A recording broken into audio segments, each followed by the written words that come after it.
Magandang umaga mga kahuan. Oras na para sa pinaka-inaabangang weather update dito lang sa Weather ni Juan Channel, kung saan ay hatid namin sa inyo ang pinakasariwang balita tungkol sa lagay ng panahon. Tara na't alamin natin ang weather update today.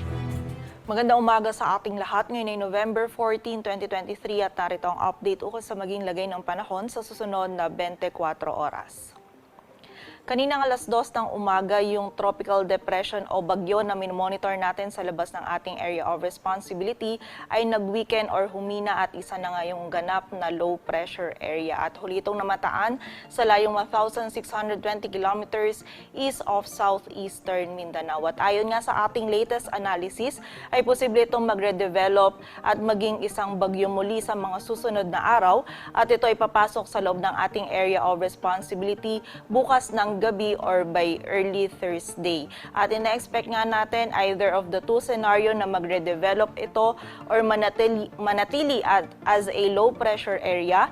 Ito ay patungo dito sa may silangang bahagi ng Mindanao kung saan ito ay magdudulot pa din ng mga malalakas na pag-ulan, lalong-lalo na dito sa may silangang bahagi ng Visayas at Mindanao sa mga susunod na araw. So continuous monitoring po tayo at patuloy na magantabay sa updates na ipapalabas ng Pag-asa. At sa kasalukuyan naman, yung shear line pa rin yung nakakaapekto dito sa bahagi ng Southern Luzon at may kita nga natin dito sa ating satellite image na magdudulot pa rin ito ng mga kalat-kalat na pag-ulan, pagkidlat at pagkulog, lalong-lalo na yan dito sa bahagi ng Bicol region at ilang bahagi pa ng Eastern Visayas. At ang northeast monsoon o amihan naman natin ay patuloy pa rin nakakaapekto dito sa may northern at central Luzon kung saan dala rin ito yung maulap na kalangitan at mga pag-ulan, lalong-lalo na yan dito sa area ng Cagayan Valley.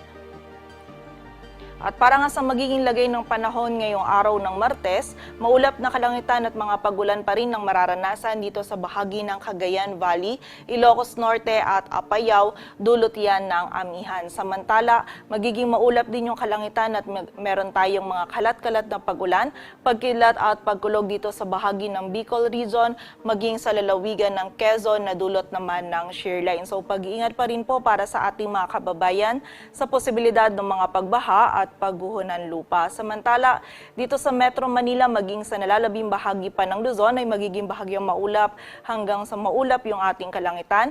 Meron pa rin tayong mararanasan ng mga may hinang pagulan or pag-ambon. Dito yan sa nalalabing bahagi ng Ilocos Region at Cordillera Administrative Region, maging dito sa bahagi ng Central Luzon. At dito po sa Metro Manila, maging sa nalalabing bahagi pa ng Luzon, ay meron pa rin tayong posibilidad ng mga isolated ng mga pag-ulan.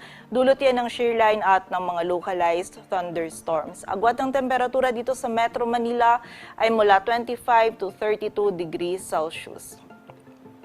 Samantala sa bahagi naman ng Visayas at Mindanao, dulot pa rin ng shear line, makakaranas pa rin tayo ng mga kalat-kalat na pag-ulan, pagkidlat at pagkulog dito sa bahagi ng Northern Samar, Samar at Eastern Samar. So muli po, pag-iingat pa rin para sa ating mga kababayan sa posibilidad ng mga pagbaha at pagguho ng lupa. Samantala, sa nalalabing bahagi naman ng Visayas, maging sa buong bahagi ng Mindanao, ay meron tayong mararanasan pa rin ng mga isolated ng mga pag-ulan, pagkidlat at pagkulog, dulot yan ng mga localized thunderstorms. At during severe thunderstorms, posible pa rin po makaranas ng mga katamtaman hanggang sa malalakas na pagulan na maaaring magdulot ng mga pagbaha at pagguho ng lupa. So pag-iingat pa rin po para sa ating mga kababayan. Agwat ang temperatura sa Cebu ay mula 26 to 32 degrees Celsius at sa Davao naman ay 25 to 33 degrees Celsius. At para naman sa lagay ng dagat baybayin ng ating bansa, dulot pa rin ang northeast monsoon o amihan ay meron pa rin tayong nakataas na gale warning sa mga dagat baybayin niya ng Batanes, Cagayan kasama ng Babuyan Islands, Isabela, Ilocos Norte, Ilocos Sur at La Union kung saan mapanganib pa rin po ang pagpalaot, lalong-lalo na para sa ating mga kababayang mangingisda pati na rin yung may mga maliliit na sasakyang pandagat. At para naman sa 3-day outlook ng mga key cities ng ating bansa, in the next 3 days, bukas yan ng Miyerkules hanggang sa Biyernes. Dito sa bahagi ng Metro Manila ay patuloy tayong makakaranas ng bahagyang maulap hanggang sa maulap na kalangitan at meron pa rin tayong posibilidad ng mga isolated ng mga pagulan, pagkidlat at pagkulog bukas dulot ng mga localized thunderstorms. And by Thursday and Friday naman, ina-expect natin yung paglakas ng amihan kung saan meron pa rin tayong mararanasan ng mga may hinang pag-ulan or pag-ambon na dulot nito. Agwat ng temperatura sa Metro Manila ay mula 23 to 32 degrees Celsius. Samantala, sa bahagi naman ng Baguio City, by Wednesday ay makaranas lamang tayo ng mga may hinang pag-ulan or pag-ambon, dulot pa rin yan ng amihan. And by Thursday naman ay magiging maulap yung kalangitan at meron pa rin tayong mga mararanasan ng mga pag-ambon dahil yan sa paglakas pa din ng amihan. And by Friday ay magiging generally fair weather condition yung ating mararanasan at meron pa rin tsansa ng mga isolated light rains na dulot pa rin ng amihan. Agwat ng temperatura sa Baguio City ay mula 15 to 24 degrees Celsius. Samantala, sa bahagi naman ng Legazpi City in the next 3 days ay patuloy nga maulan yung panahon na ating mararanasan na dulot ng shear line. So pag-ingat po para sa ating mga kababayan dyan sa banta ng mga pagbaha at pagguho ng lupa. Agwat ng temperatura sa Legazpi City ay mula 24 to 32 degrees Celsius. Samantala sa bahagi naman ng Metro Cebu, by Wednesday and Thursday ay makakaranas lamang tayo ng mga isolated na mga pag-ulan, pagkidlat at pagkulog. And by Friday naman, posibleng dulot yan ng trough ng LPA or ng shear line at ng shear line, na-expect natin na by Friday ay magiging mataas na yung tsansa ng mga pag-ulan sa bahagi ng Metro Cebu. Agwat ng temperatura po sa Metro Cebu ay mula 24 to 32 degrees Celsius. Samantala, sa bahagi naman ng Metro Davao bukas ng Miyerkules ay meron lamang tayong mararanasan ng mga isolated na mga pag-ulan.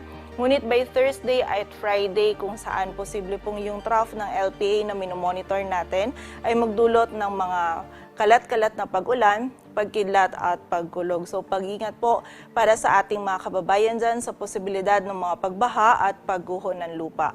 Agwat ng temperatura sa Metro Davao ay mula 24 to 33 degrees Celsius.